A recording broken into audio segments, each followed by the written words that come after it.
मृत्यु के बाद घर में चूल्हा क्यों नहीं जलाया जाता। दोस्तों, भगवान विष्णु को समर्पित गरुड़ पुराण में मृत्यु के बाद की जाने वाली सभी क्रियाओं के संबंध में विधिवत उल्लेख किया गया है, जिसमें मृत्यु के बाद देह संस्कार तक घर में चूल्हा जलाने को निषेध बताया गया है। दरअसल मित्रों, गरुड़ पुराण के अनुसार जब भी घर में किसी व्यक्ति की मृत्यु होती है, उस घर में गरुड़ पुराण का पाठ किया जाता है तथा अंतिम संस्कार क्रिया होने तक चूल्हा नहीं जलाना चाहिए। मृतक के अंतिम संस्कार होने तक घर में चूल्हा या फिर खाना ना बनाने के पीछे धार्मिक कारण होने के साथ साथ वैज्ञानिक दृष्टिकोण भी छुपा हुआ है।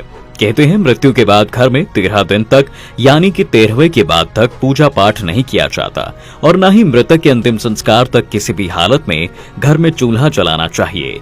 वहीं कुछ क्षेत्रों में इस नियम का पालन 3 दिनों तक किया जाता है। माना जाता है कि जब तक मृतक की आत्मा पूरी तरह से मोह माया से मुक्ति नहीं पा लेती तब तक घर में चूल्हा नहीं जलाया जाता। साथ ही यह भी कहा जाता है कि किसी की मौत के बाद उसके घर में खाना इसलिए नहीं बनता है ताकि घर के सभी सदस्य साथ बैठकर इस दुख का सामना कर सकें। और तो और गरुड़ पुराण में साफ तौर पर बताया गया है कि मृत्यु के बाद घर में खाना बनाने से मरने वाले की आत्मा को कष्ट पहुंचता है, क्योंकि दोस्तों भोजन तो व्यक्ति तभी करता है जब उसका मन प्रसन्न रहता है और घर में किसी अपने प्रिय के जाने पर आखिर कौन ही प्रसन्न रह सकता है।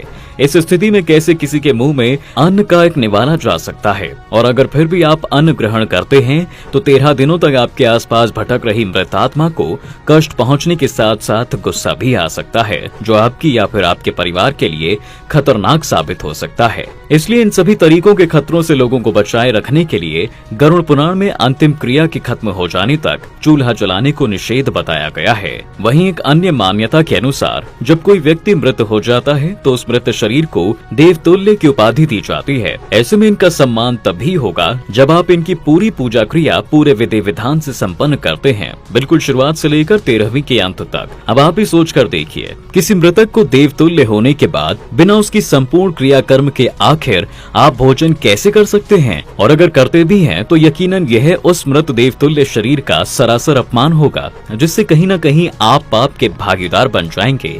वहीं अगर इस बात को वैज्ञानिक दृष्टिकोण से देखा जाए तो पता चलता है कि किसी की मृत्यु हो जाने के बाद उसके शरीर की उल्टी क्रिया शुरू हो जाती है, जिसके बाद शरीर में मौजूद तत्व आपस में क्रिया कर बैक्टीरिया पैदा करते हैं, जो कि अदृश्य रूप से घर में फैल जाते हैं। ऐसे में भोजन बनाना किसी जहर से कम नहीं है, क्योंकि यह भोजन पूरी तरीके से अशुद्ध और दूषित होता है, जो भोजन के रूप में हमारे शरीर के अंदर जाकर हानि पहुंचाता है। तो मित्रों, आज के लिए फिलहाल बस इतना ही। अगर आपको वीडियो पसंद आई हो तो इसे लाइक करें, शेयर करें और जाते जाते हमारे पेज को फॉलो करना बिल्कुल ना भूलें। धन्यवाद।